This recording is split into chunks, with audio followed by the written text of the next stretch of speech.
कुछ विद्यार्थी तो ऐसे ऐसे कमेंट किए हैं कि जो नियोजित शिक्षक है उनको घृणा की दृष्टि से देख रहे हैं। वैसे कमेंट मेरे सब शिक्षक है और सब है जो कि कहीं ना कहीं कोचिंग संस्थान से जुड़ा हुआ है और सबको मैथ्स बनाने आता है, साइंस भी आता है, एसएसटी भी आती है, उसके अंदर आप देखे नहीं है, पर आपकी भावनाएं उगल रही है इस चीज को कि उन्हें कुछ नहीं आता। सरकार को इस चीज पर ध्यान देना चाहिए था कि जो नियोजित शिक्षक है उसे राज्यकर्मी का दर्जा दिया जाए, पर सरकार ये पेच फंसा दिया कि उन्हें भी अब एग्जाम देना पड़ेगा। होता है तो मेरे तरफ से गलत नहीं है, सही है। और अगर आप ये प्रश्न करिएगा कि सर जो फेल हो गया उसके लिए क्या है, तो मैं कहूंगा कि उसमें कुछ तो चाहिए कुर्सी। अगर वह विपक्ष अगर पक्ष के पार्टी में रहते तो क्या होता, क्या वो विपक्ष के रूप में विरोध करते? तो ये राजनीति है, इस बात को याद रखिएगा। तो स्टूडेंट को राजनीति से ऊपर सोचना है। सफलता नहीं हुआ है, भले ही अच्छे खासे किसी सेक्टर में रह करके पेमेंट उठा लिए हैं, देखिएगा बाल उड़ गया, पेट निकल रहे हैं। साथियों कैसे आप सभी, आशा करता हूं आप सभी खुश होंगे, स्वस्थ होंगे, मस्त होंगे। तो जी हां साथियों, आज के इस वीडियो में मैं लेकर के आया हूं कि कल जो नियमावली 2023 से पर जो मुहर लगी थी ना, उसके लेकर के काफी विवाद हो गया है। जी हां साथियों, कई अभ्यर्थी का मानना है कि सर ये जो नियमावली है ना, इसमें बदलाव किया जाना चाहिए फिर से, क्योंकि ये नियमावली ठीक नहीं है, ये स्टूडेंट के खिलाफ है। कुछ विद्यार्थियों ने कहा कि सर सुपर टेट का एग्जाम नहीं होना चाहिए, कुछ ने कहा सर सुपर टेट का एग्जाम होना चाहिए, जरूरत है अच्छे शिक्षकों की बहाली के लिए। तो तमाम मुद्दों की मैं इसमें चर्चा करूंगा। क्या बीपीएससी एग्जाम लेगी या एसएससी एग्जाम लेगी, ये सुपर टेट बिहार का, वीडियो को स्किप मत कीजिएगा। तमाम बातों को मैं इसमें आज आपसे चर्चा करूंगा, सिलेबस से जुड़ी हुई तमाम चर्चाएं, यूपी टेट और यूपी सुपर टेट से संबंधित तमाम बातों को मैं आपको आज बताने वाला हूं। क्या अंतर रहेगा बिहार सुपर टेट में, देखिएगा साथियों UP versus Bihar super TET में क्या अंतर होगा। सबसे पहला पॉइंट हमारा यही है साथियों, इस पर हम चर्चा करेंगे। देखिए, आपको पता होना चाहिए कि उत्तर प्रदेश की सरकार जो होती है ना, यूपी टेट कराती है, जैसे कि बिहार में बिहार सरकार की सरकार बीटेट कराती है। साथ ही केंद्र सरकार के माध्यम से साथियों एक सीटेट का एग्जाम होता है, जो उत्तर प्रदेश की सरकार भी उसको वैलिड मानती है, जैसे कि बिहार भी सीटेट को वैलिड मानती है।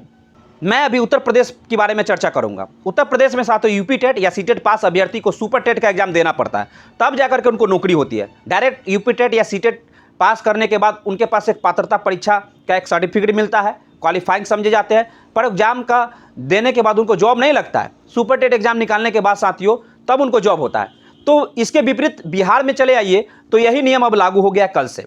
तो रही बात कि यूपी में जो सुपर टेट होता था उसका सिलेबस क्या होता था, तो साथियों उत्तर प्रदेश की जो सिलेबस होती है ना, ये सुपर टेट का, वह 150 नंबर के उसमें प्रश्न पूछे जाते हैं।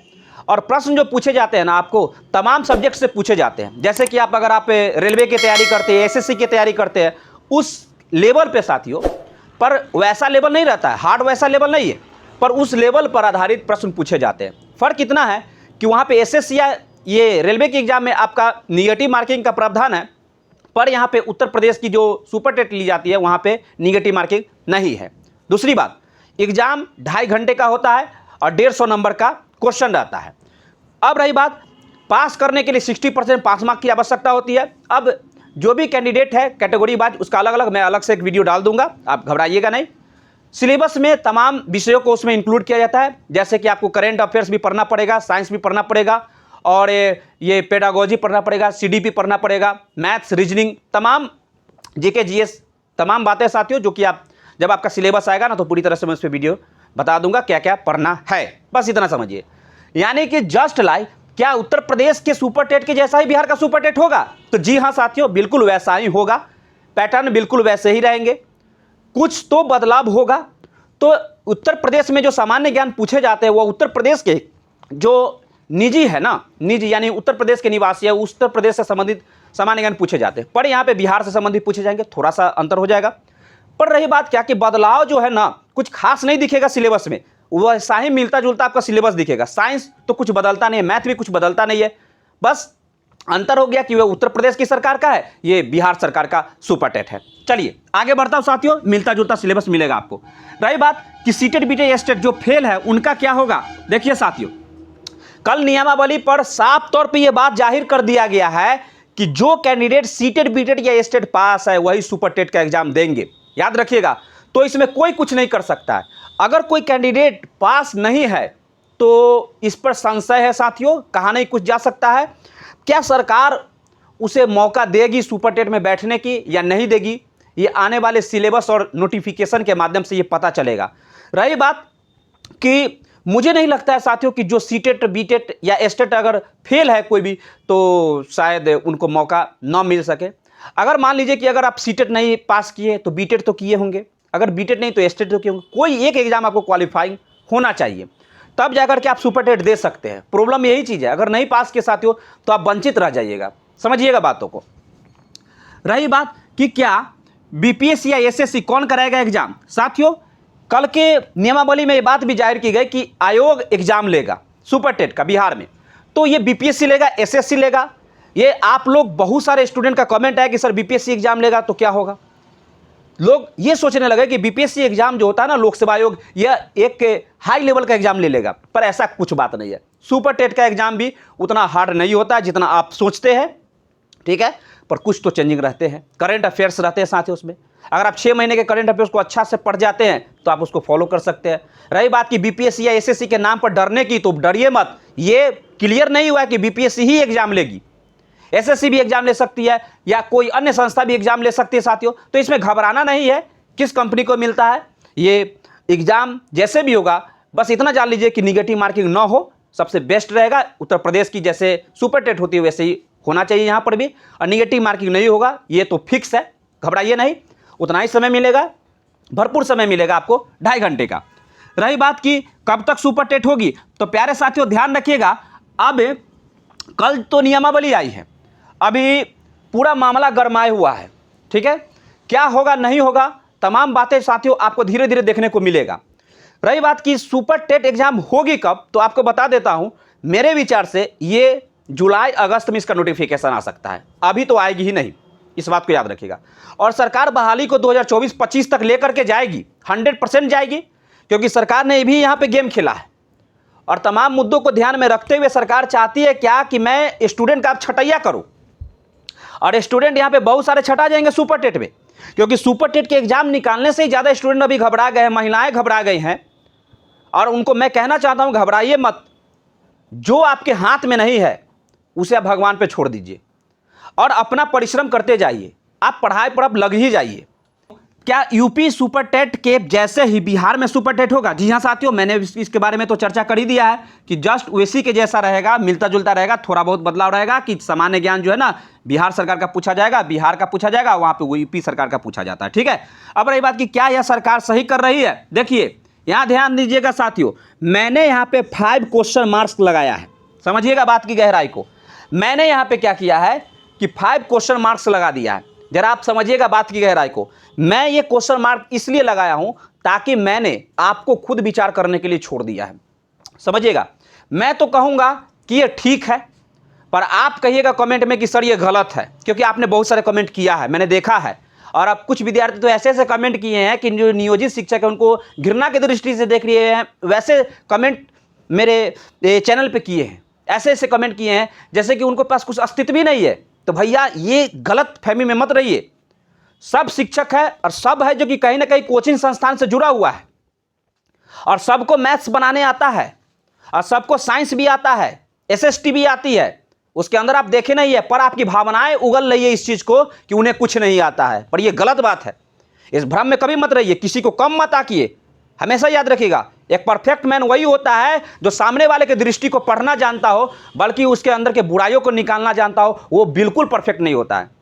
तो मैं चाहूंगा कि आप एक आने वाले कल के शिक्षक बनने वाले हैं तो ऐसे ऐसे कमेंट मत कीजिए, उन्हें भी ठेस पहुंचता है जो नियोजित शिक्षक है साथियों, उन्हें भी तो तकलीफ होगा ना इस चीज़ के लिए कि मुझे ऐसे ऐसे विद्यार्थी, आज के नए युवक जो ऐसे ऐसे बोल रहे हैं। बताइए, ऐसे नहीं कमेंट करना चाहिए, सबसे प्यार से बड़ी बात करना चाहिए। हाँ, आपको लगता है कि यदि उनके पास कमियां है तो सरकार ने तो नियम डाल ही दिया, उन्हें भी एग्जाम देने के लिए कह दिया है, पर आप अपने अंदर रहिए, मन को एकदम मौन रखिए और आप खुद से मोटिवेट रहिए और किसी पर कुछ नहीं बोलना है और अपने आप की तैयारी में अभी से ही लग जाना है, क्योंकि अब बदलाव नहीं होगा। कितनों लोग हाथ पर मार के रह जाए, कुछ चेंजिंग नहीं होने वाला है, समझ में आ रहा है। तो बस यही नियम पर चलेगा सब कुछ। तो आपको क्या है, किसी को गलत सही नहीं करना है, बस अपने आप में मजबूती रखना है साथियों। मेरे इस बात को थोड़ा सा कड़वा लगेगा आपको, पर मैं सभी के लिए कहूंगा कि किसी के लिए बुरा मत सोचिए, आप सबके लिए अच्छा सोचिए भैया, आपको भी बहुत अच्छा होगा और उनके लिए भी फायदा होगा। चलिए साथियों, अब रही बात कि नियोजित शिक्षकों द्वारा विरोध जारी है। जी हाँ साथियों, नियोजित शिक्षकों ने जो विरोध जारी किया है इसीलिए कि उन्हें नया इसमें कुछ दिखाई दिया ही नहीं है इस नियमावली में। वो सोच रहे थे कि जब मैं नियोजित शिक्षक के तौर पे यहाँ पे बहाल हुआ हूँ, सैलरी भी कम है और काम भी लिया जा रहा है, ड्यूटी भी उतना ही समय पे लिया जा रहा है, पर शिक्षा भी करवाया जा रहा है, स्टूडेंट को पढ़वाया जा रहा है, पर साथियों कुछ बदलाव नहीं किया जा रहा है, हमें राज्यकर्मी का दर्जा नहीं मिल रहा है। ऐसा लग रहा है कि जैसे हम कहीं पे प्रवासी आए हुए हैं। तो इस चीज के लिए वे इसका विरोध कर रहे हैं।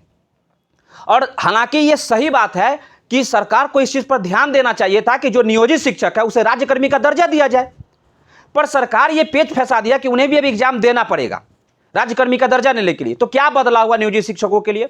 मेरी बातों को समझिएगा साथियों, मैं जरा कड़वा बोलूंगा लेकिन सच बोलूंगा, इस बात को समझिएगा। मैं अपने विचार से बता रहा हूं, यह नियोजित शिक्षकों के खिलाफ एक षड्यंत्र ही समझिए। यह अच्छा नहीं किया है सरकार ने, क्योंकि सरकार को समझना चाहिए कि जो शिक्षक पहले से बहाल हो चुके हैं और नियोजित तौर पे काम कर रहे हैं, दिन के सुबह से लेकर के शाम तक वक्त देते हैं, मॉर्निंग में भी वक्त देते हैं, अदरवाइज वो वोटिंग में भी वक्त देते हैं, जनगणना में वक्त देते हैं, हर जगह पे उनको भेजा जाता है। तो आप जरा समझ सकते हैं कि उनकी पढ़ाई अभी होती होगी, नहीं होती होगी। वो सब जो है ना अभी पढ़ाई नहीं करते होंगे, किसी का पढ़ाई होता होगा आगे के लिए, तो किसी का पढ़ाई होगा छूट गया होगा, कोई 1 से 5 में होगा तो स्टेट की तैयारी के लिए पढ़ते होंगे, पर कोई ऐसे भी तो होंगे जिनका पढ़ाई समाप्त हो गया होगा, नहीं पढ़े होंगे। देखे कि मैं बहाल हो गया, अब कैसे पढ़ सकता हूँ? प्रॉब्लम तो है, आर्थिक स्थिति समस्या है, पारिवारिक जिम्मेदारी भी तो होगा उनके पास। तो सरकार को यहाँ पे ये खुशखबरी देना चाहिए था कि नियोजित शिक्षकों को राज्यकर्मी के लिए दर्जा दिया जाए था। और जो नए बहाल होकर के आए हैं, नए युवक है, आप लोग शिक्षित है, आप लोग पढ़े लिखे हैं, तो आप लोगों के लिए साथियों यहाँ पे अगर ये सिस्टम रहता सुपर टेट का तो ये गलत नहीं था, ये बिल्कुल सही था।